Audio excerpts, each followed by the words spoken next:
Okay, you guys. So I hope that I'm live here. I hope I have enough bandwidth to talk about what I need to talk about today. I'm going home. I'm going home to Louisiana here very shortly, within the next couple of weeks, and I'll be posting from the road.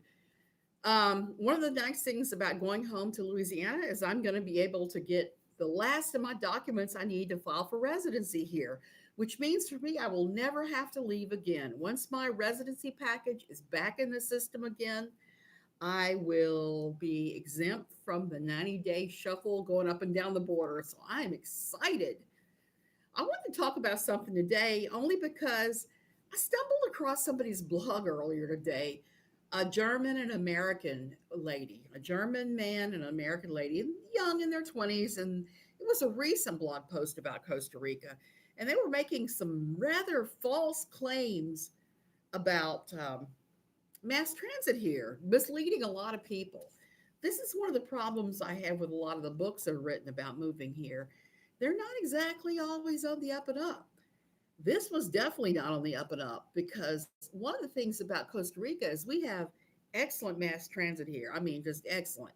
Any place you want to go, you got money, you just for very little money, you can go. They were trying to say never take taxis, which is the biggest bunch of baloney I can tell you yet here. Taxis are cheap and they're plentiful. Now, when you're in San Jose, it's a red taxi with a gold medallion on it. And you just have to be careful that they don't pull something that sleazy people will pull here. If you get in the taxi and they tell you that the meter is broken and there'll be X amount of dollars to someplace, or you notice the meter is not resetting to zero, get out of the taxi. That will be somebody trying to scam you. That's few and far between. I've only had it happen to me once, and it wasn't such a bad scam. I think he scammed me out of 50 cents. So it wasn't like, it's not like they're going to try to scam you out of $50. Costa Rica is a poor Central American country. Well, not as poor as many places. And the scams tend to be little teeny tiny ones. So if I had to pay that guy 50 cents to get across town more, it was worth it. The other thing is they said, don't ever ride in a collectivo taxi, which is a pirata taxi, a pirate taxi. I ride those things all the time here in Tamarindo. And you just get in there and start haggling about how much you're going to pay. From here, I've paid from here to Tamarindo under a mill, okay? And a mill is about a buck 75. So I've paid under that for a taxi ride right to where I'm going. So that is also, I mean, if you look at taxi prices all over the world, that's a bargain. I don't care if it is a collectivo pirata taxi. It is. And you will see these guys because they'll see you walking along looking confused and they will come up and say, taxi, and say, see, and you start haggling. That is the most wonderful thing about here is those things are, this person was given the excuse, was given the reasonings that the thing that they thought is that you should only use Uber. Well, here's the thing about Uber in Costa Rica. It's kind of semi-legal. It's not quite 100%. It's not 100% embraced here. I have tried Uber in San Jose. Every time that Jim or I have been hospitalized, we've had to get over to the Bolano Airport to catch a small plane. We always get an Uber just because it's easier than trying to stand outside the hospital and flag down a taxi. To go ahead and just use your phone, get your Uber, have them drop you off, give them a little tip, and go on your merry way. So Uber is good here, but I wouldn't say. I think that by them saying don't ride the bus, don't ride the taxis. Yes, you've caught me live again. You've caught me live again, Sue. They said don't ride the taxis, don't ride the buses. They're cutting off their nose to spite their face. Because, like I said, the incidents of being ripped off are few and far between. You can always haggle these things out before you even get in the taxi. Um, Buses here are cheap. Like I said, I'll pay 40 cents on the bus if I'm going to take the bus to Tamarindo. If I decide to take the bus for the day to Langosta, to the beach there, it's well under $1 and well worth it. They'll drop you off there. right in front of, I forgot which hotel it is, but it's one of the big chains there. Right in front of the hotel, and just walk out to the ocean, and there you are, very inexpensively. Now, San Jose, where they are, is a little bit different, but still, like I said, as long as you're watching to make sure that the meter comes on and it's sitting at zero, or you're talking to the pirata collectivo and saying, hey, I'm only going to pay you X amount of dollars, you're golden. And the nice thing about San Jose is they have the best bus line I've seen anywhere in the entire country. There are continually buses running on a loop all the way around the city. I've been told that one of the things that people like to do when they first get here, they recommend people doing is getting and just circling the whole city for the day, just riding it and taking a look at everything there is to see. And I've done that before. It's fine. So there's that. You can also get buses to different places. We've bussed back and forth to San Jose from here a number of times. It's only $13 to take the bus. And the bus station is modern and convenient. And if you're going to San Jose, where parking is limited and the streets are confused, because keep in mind, there are no street signs here.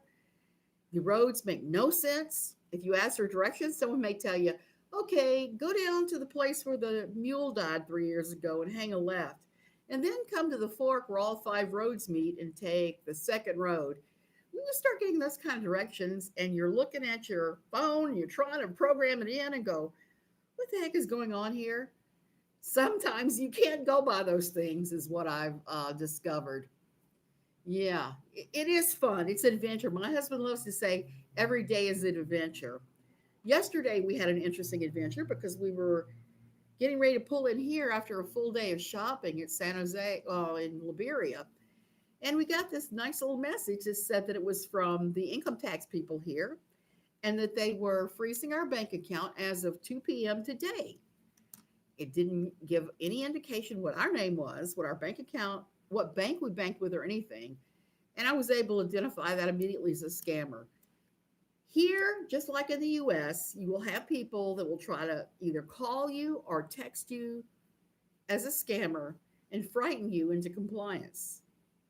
Now, we went ahead and contacted our person at the bank saying, hey, look, yeah, I think that this person just tried to scam me. And they took a look at it, and yes, it was a scammer. It was not the income tax people here at all. We pay our taxes here on time. That's what we pay our attorney for. That's what he does. He keeps track of that. We don't have to worry about it. I just get emails telling me, hey, this is due. It's going to cost X amount of dollars. And we deal with it. We deal with it. And yesterday afternoon, we had to go to our attorney and find out what we were going to do about this leaving. Costa Rica required anybody who is not a resident or a resident in progress to leave by the 3rd of March. And on the 3rd of March, your driver's license is no longer valid. So we had to scramble and do a quick trip. And I'm going back to New Orleans. Like I said, I'm going to go to the vital records there. I'm going to get them to get my wedding license and my birth certificate stamped with the international, a robot scammer. Yeah. Warranty for, yeah. That figures because we're getting them here saying, we're going to freeze your bank accounts. And clearly they're not going to. So anyway, I got to get that apostille. I can't remember the word exactly. International stamp on the back of both those. And that's what's holding me up. That and updated FBI uh, records files. And that's it. Then I will never have to leave Costa Rica ever again. I wanted to talk about this because COVID has messed up everything here, just like it has throughout the world. They're letting tourists in willy-nilly, left and right. But I've been told they're going to start pressuring all of us who are keep coming and going on our tourist visas while trying to decide whether or not to become residents, that they're going to start putting the screws to us. That's okay because I'd started working on my residency packet anyway, and I had almost got it ready to submit when COVID hit, except for one or two little documents. So because of that, it got kicked out. It's been too long, and I have to start over. But that's okay because I have all the right documents, and the ones that I don't have, I'm getting ready to pick up very, very inexpensively and I think if you're going to stay here any length of time, it really pays to become a resident. Now, you do have to pay into their you have to pay into their, not social security, you have to pay into their socialized medicine, even if you don't use it. We probably never will use it because it's not as good as the private medicine here, the private clinics here. But it's about $100 a month, roughly. And I think for $100 a month, not having to leave here every 3 months, like we did during all of this, would be great. It was fine as long as the land borders were open with Costa Rica and Nicaragua, or Costa Rica and Panama. You could just walk across the border, get all your stuff stamped, come right on back in. They're going to make it really hard to do that from now on. So we are getting with the program and finishing our packet, yes, yet again, and going to be residents, I think, this time. And I look forward to not having to scramble for a flight. This time it was interesting. I want to say this about international flights. A lot of times, it's really weird. I look through Google flights, but if you start like you're coming from another country to the US, it's actually cheaper than if you go and put in your address as the US and do it the backwards. It's so much cheaper. I don't know why that would be, but it is. And here's the thing that really puzzled me about my search. I got really cheap tickets to New Orleans.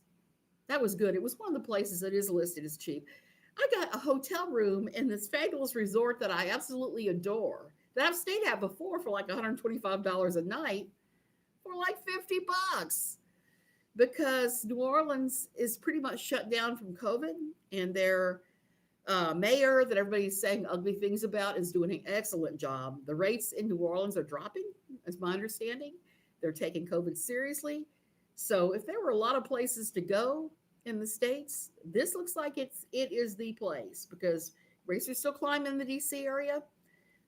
We did look at San Francisco because we haven't been there in forever, and we ruled California out, even though we have lots of friends out there that we could gladly hang out with. We had to rule California out. And here's what I don't understand about airline tickets. Another thing. Okay, the rates to New Orleans, the rates to DC, and there were some other places on my list, were cheap. Okay. But to Dallas, to Houston, to Miami, to any place that was basically what I would consider a border town that you could come in and do a 1 day turnaround, freaking outrageous. They wanted $1,200 to get to Miami to do the 1 day turnaround. I was like, no, that's just crazy. I paid a small fraction of that for my ticket to New Orleans, a small fraction. And the most puzzling thing about buying airline tickets is I have to change planes in Atlanta. Okay, I would have had to change planes in Atlanta for any of these things. Even to go to Miami, I would have to change planes in Atlanta. Even to do something as stupid as to go to Mexico, they were going to make me change planes in Houston. It didn't make any sense anyway. If you buy a ticket to Atlanta, because we talked about that, we talked about going to Atlanta for 1 day, doing the turnaround. The tickets were more expensive to Atlanta than it is to fly to New Orleans, change planes at Atlanta, and fly back to Costa Rica, or from Costa Rica. And same thing with DC. DC is a pretty far hike, and the ticket to Atlanta was just crazy high.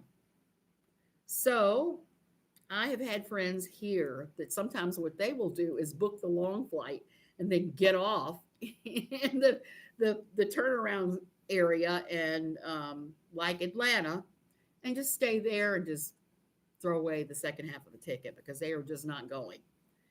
The only problem with doing that is your luggage. So we're not going to do that. And I'm looking forward to being able to do a power shop. I haven't been able to do one of those in a while. My husband's almost out of underwear that doesn't have holes. And Amazon wanted me to pay a $44 shipping and tax fee to ship them here. So for $30 for a suitcase, I can just cram pack my suitcase with everything I need. And I have a list as long as your arm. So I'm kind of enthusiastic about that. We've already said we're going to stay in our hotel room. We're going to flop around the luxurious hotel for most of the 4 days we're there, and I'm going to see a couple family members from shouting distance. I'm not going to hug anybody, but I'm excited. I know it sounds silly. I'm excited to be able to go on Uber Eats and order all of my favorite Louisiana food and have it delivered right to the hotel room. That will be the most awesome part of the entire trip, I think. So now you have heard all about a lot of travel options for Costa Rica. Oh, and one more thing. When you're doing like we're doing and you're tricking in and out of the country, when I'm coming back, one of the things they're going to ask me for is a return ticket because I'm still not in residency status yet or residency filing status yet, full status. They want you to buy a plane ticket from Liberia to wherever you're going for 90 days later.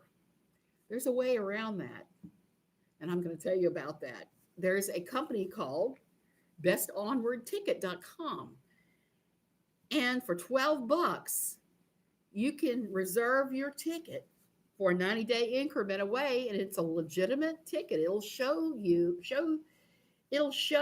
in that airline system that you are a passenger for that day. But it's only good for 48 hours and it drops out. The nice thing about it is it gets you around that you must buy a plane ticket thing. Because we all know that a lot of the airlines are not eager at all to let you have any kind of leeway about cashing in a ticket or changing a date or anything. So I tend to only buy the tickets when I'm coming up on it or I have a real hard, fast date somewhere I have to be at a certain time. Like when my mother-in-law passed and we knew that she passed in October, September. And we knew that the memorial service was going to be in January. So we booked in January way in advance. We came back, already had our tickets booked and everything. But normally, no. Used to be that you could buy an open-ended ticket on Tika Bus and use that, but they don't let you do that anymore. COVID has changed the entire world of travel. It's changed a lot of things here, and I think it's going to keep on changing things. So I probably will talk about this at least 2 or 3 more times as things change. So I hope you'll have a good day. Try to ignore all the dumb drama because God knows there is a lot of dumb drama in our silly communities these days. The best you can do is just kind of shrug and go on because you're not going to make everybody happy all the time. You might as well make yourself happy. You might as well have a good time while you're here. Y'all have a great day.